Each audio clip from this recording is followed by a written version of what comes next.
President Benigno Aquino came to power on the coattails of a political dynasty. His father, Ninoy Aquino, was assassinated. The murder propelled his widow, Cory Aquino, to the presidency on the back of what was called a people power revolution. When he was sworn into office in 2010, he promised to fight corruption and poverty. And 3 years later, he still commands a fairly high popularity rating, due largely to his efforts to curb corruption in government. The Philippine economy is now seen as one of the most robust in Southeast Asia. Foreign direct investment has more than doubled, and the country's global credit rating has improved. For people like Charito Halendoni, she voted for Aquino because of his parents. But she says life has not improved the way she expected.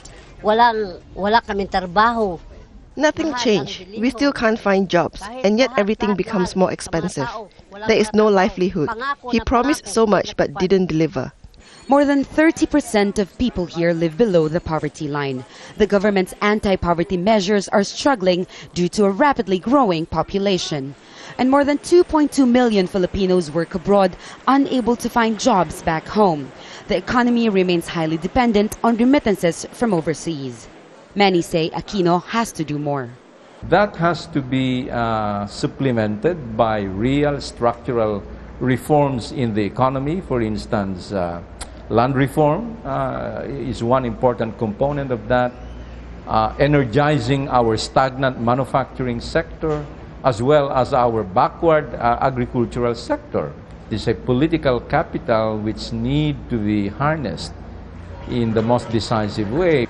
Aquino's government is also facing security challenges on all fronts. There is a tense territorial dispute in the South China Sea, fledgling peace talks with the More Islamic Liberation Front in the southern Philippines, and an increasingly violent communist insurgency happening all across the country.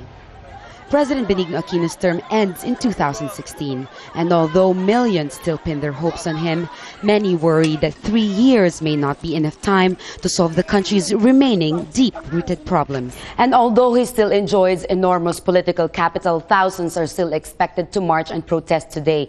They say the biggest challenge in Aquino's presidency is economic expansion, and that is one that will benefit millions of Filipinos who are still living below the poverty line.